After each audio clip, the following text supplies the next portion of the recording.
living under such neglect and abandonment. My parents married, we both live in the home, both working, and both have decent jobs. We weren't rich, but we weren't poor. We were, middle class, I guess, Americans. And so from those standards of America, the world, that you just shouldn't even have these problems inside of a home. Especially with two parents. Like, how can you be neglected with two parents at home that work? But I was. So even before this rape occurred, and forgive me if I say rape a lot, but I have to, because it's part of the process.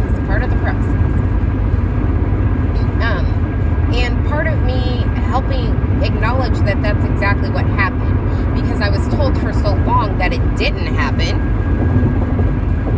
And so when I finally tell somebody the truth about how I actually lost my virginity,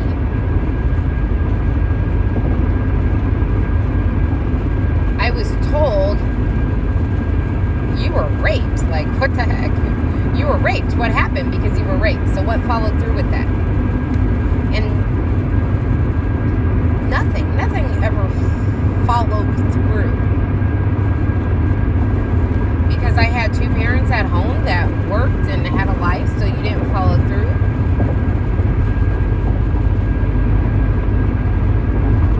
And so a 12-year-old girl who has not yet had her period, who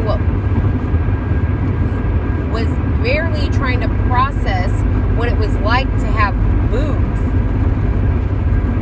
and beginning to get hairs, don't even have freaking, a hair full on my vagina yet, but yet I'm someone who wanted to have sex. I was never even aroused to question myself if it was raped, or to even question even after all these years. Like, geez, could it really have been rape because I was curious, or did I have curiosity? The answer is no. I was not curious. I had no inklings, inquirings, curiosity, nothing to that effect. And I also had never, ever been around any men at this time, young men, boys, whatever, that have ever disrespected me to the intent or curiosity to even know or even care about what sex was. So, the answer is no.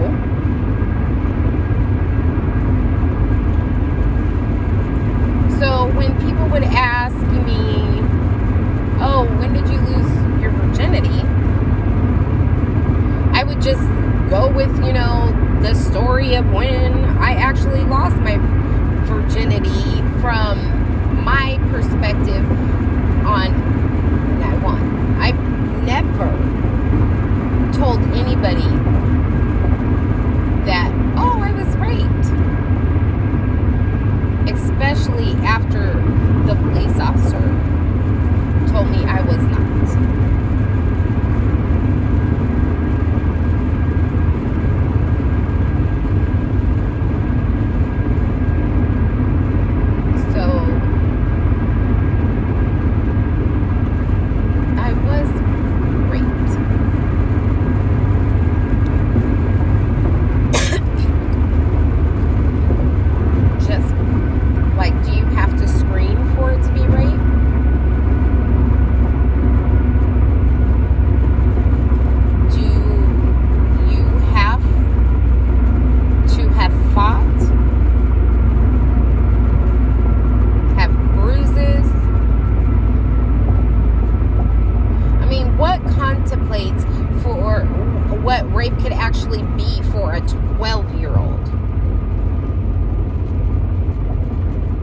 It's not right at any age, but can you seriously tell me that a 12-year-old, even if they were having sex willingly and you found out, that you wouldn't question what the hell is going on? What the hell could have happened?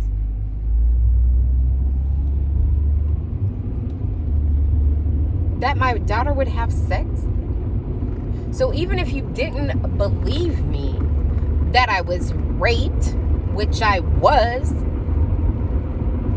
does not mean that you can turn around and say, hey, you're a freaking bitch, slut, or B. Like, what the hell is that?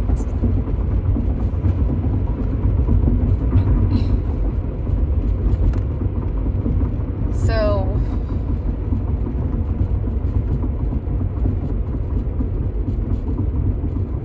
I know I need help.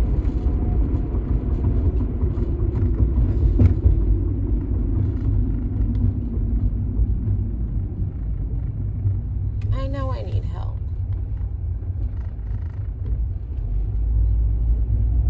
Because I was never allowed to process. I was never even allowed to say that's what it was.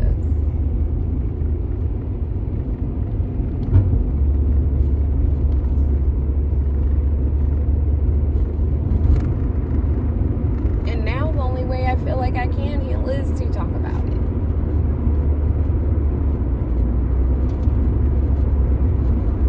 And I don't feel like I need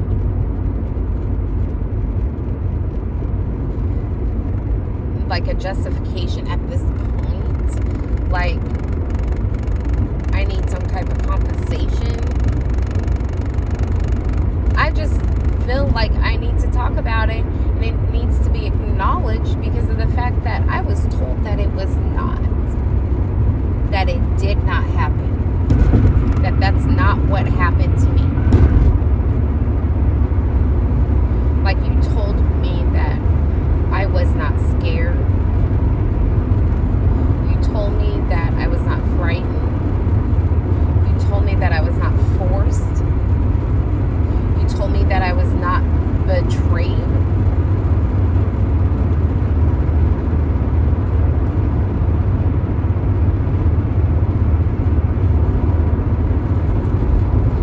You told me that I like being told that I owe a man for helping me from being sexually assaulted from one person,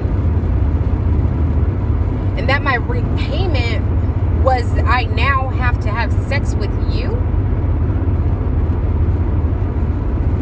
and that was okay.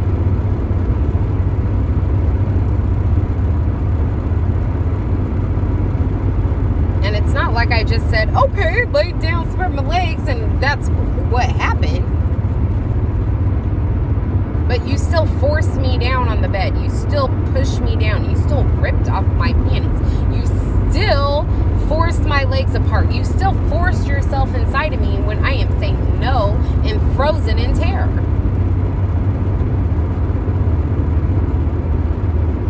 And then I was told that that did not happen.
but it's the truth.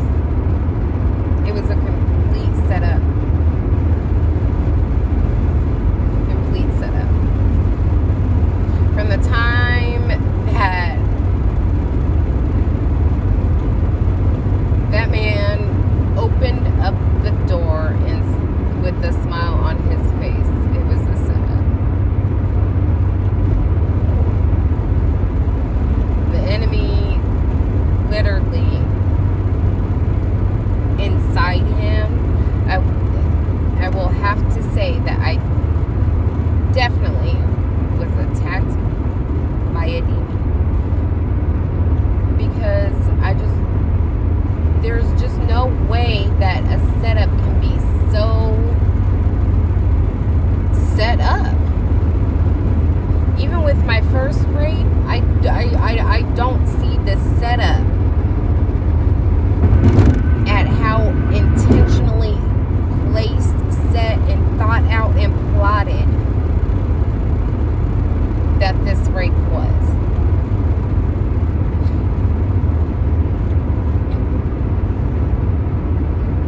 Because the bottom line is that enemy knew from the time that I opened up the door, knew what his plan, his goal, his whatever was.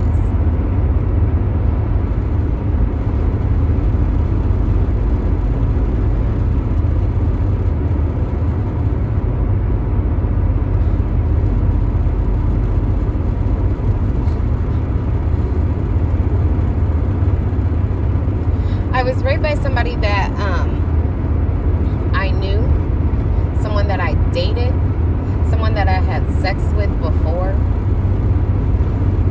someone that I had even, really liked, was infatuated with, whatever. Number one. So when I stopped talking to this man, and decided that we weren't going to talk anymore, regardless, anymore, at all, told everybody, my friends, and his friends. And apparently he was in denial with that. So one night, I kind of had a bad feeling, so I was just like, oh, my friends were like, come over, whatever, we'll meet you at this spot, and then that way you're not walking the whole way here by yourself. Because in that day and age, in the city that I lived in, as kids, that's what we did. We walked around all the time, place to place. This was not the age that we all had cars, at least not me and my crew. And so,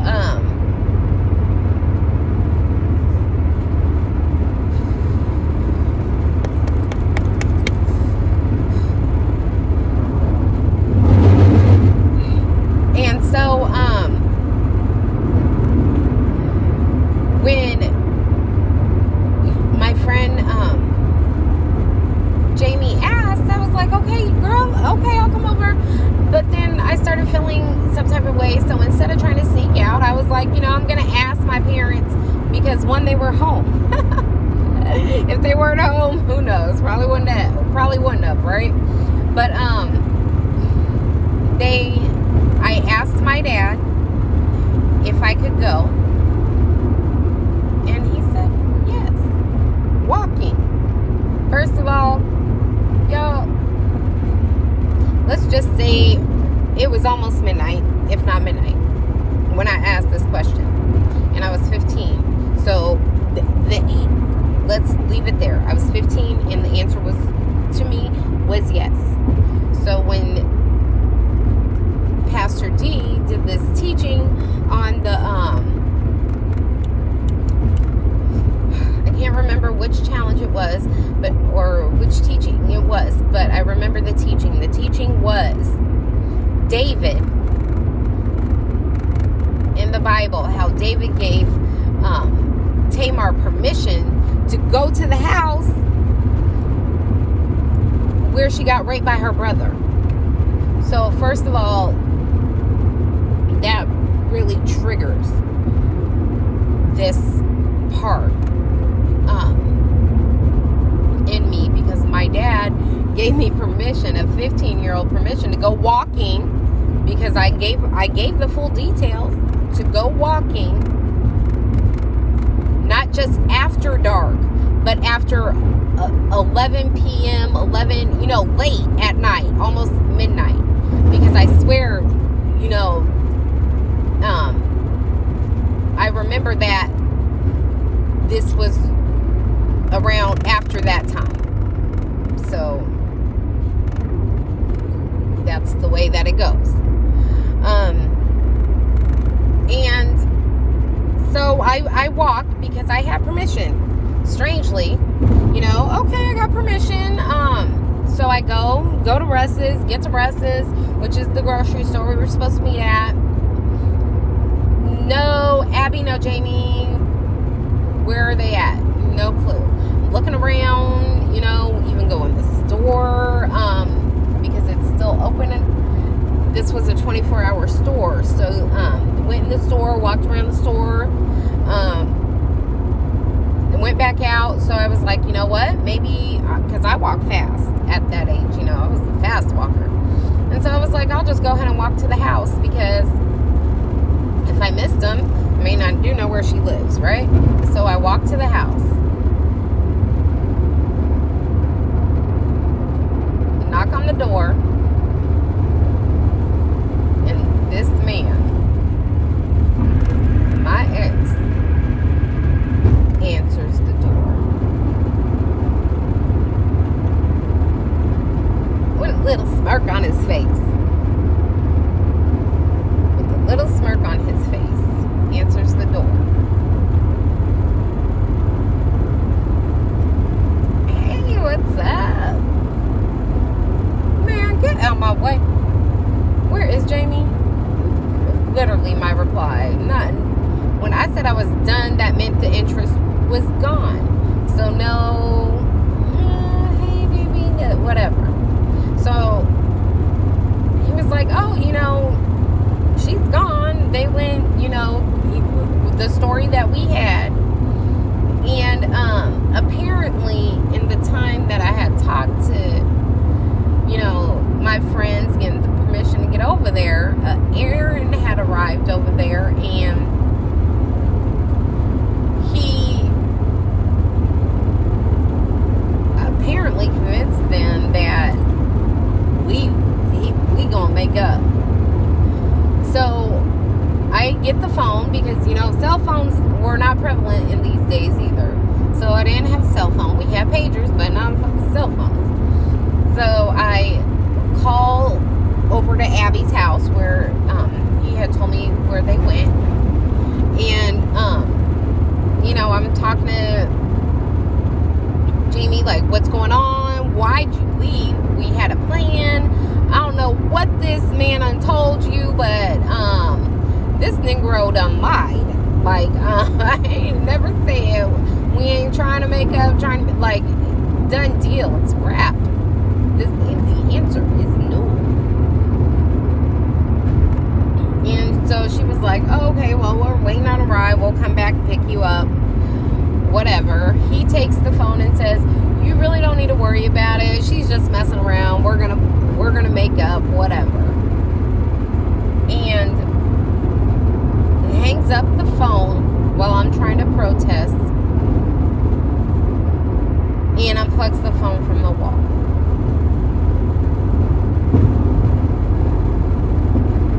So we're going to set up 1, 2, 3, and 4, because he had to plot with my friends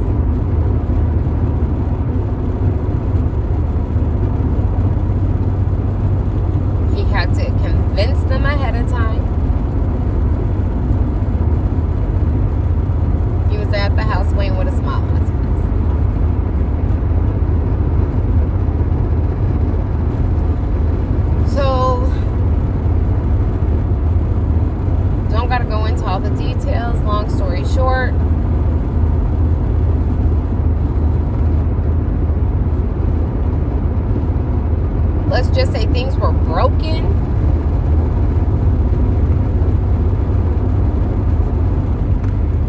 Clothes were torn, ripped.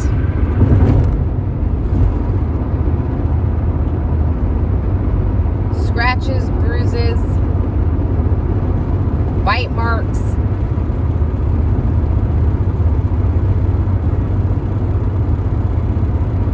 And being held hostage.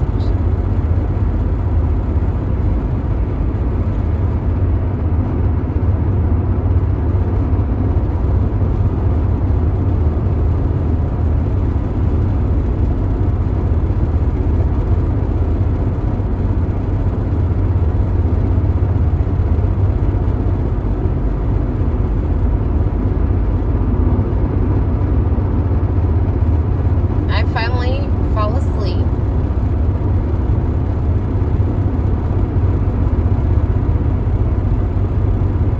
Worn out from all that had occurred.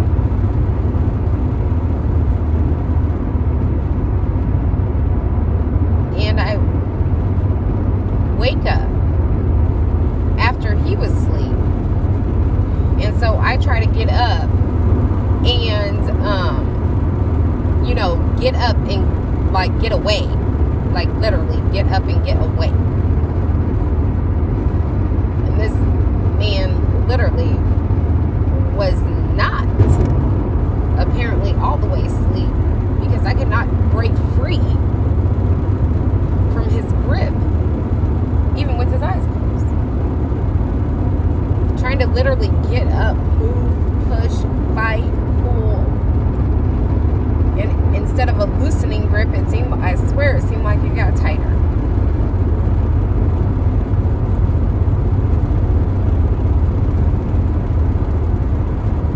And I'm like, I don't know what the heck happened.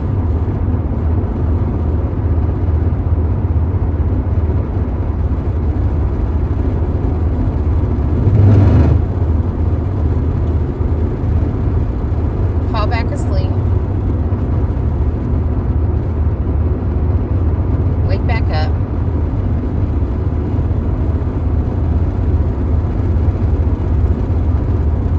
This time, he's not awake. I mean, he's not next to me. So, of course, I get up, go to grab my clothes, and realize I have none.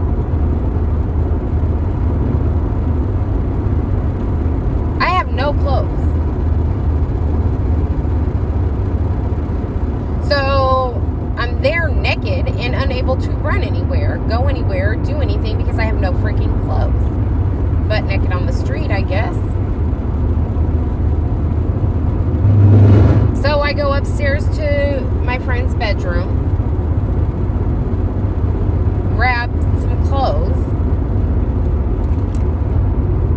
and go back downstairs. And I'm stopped by them coming in the door.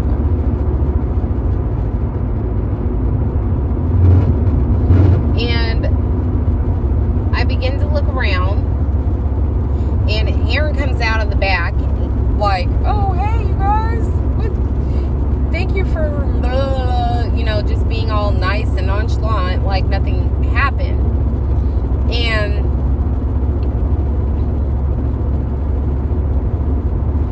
I look around and realize, how the heck is the house put back together? Like nothing happened. Literally. Broken stuff. There was broken stuff. Where the hell is that even at? Where are my clothes? How do freaking clothes just disappear? Set up? What other choice? I later learned that another girl, Jamie, not my friend Jamie, another girl, Jamie, even worse, because she is an older adult woman,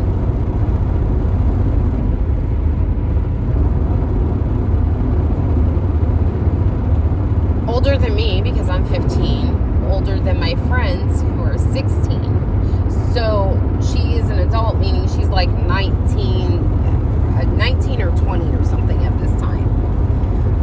But this woman helped this man clean up the mess. This woman did not ask this man, why the hell is this little girl's clothes ripped up?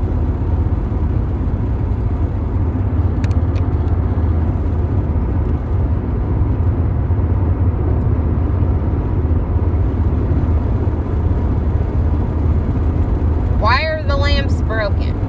Why am I cleaning up glass? She just cleaned it up. She said because her and her boyfriend have had violent fights before and things have gotten thrown and broken, so she didn't really think anything of it. But weren't y'all in your own home?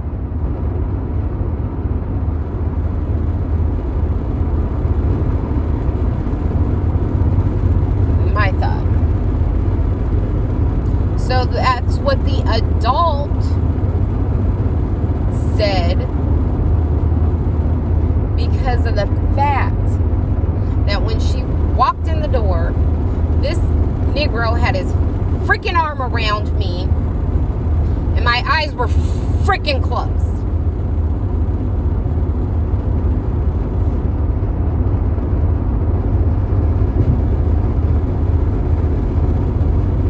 Who cares about the broken lamps, TVs, glass?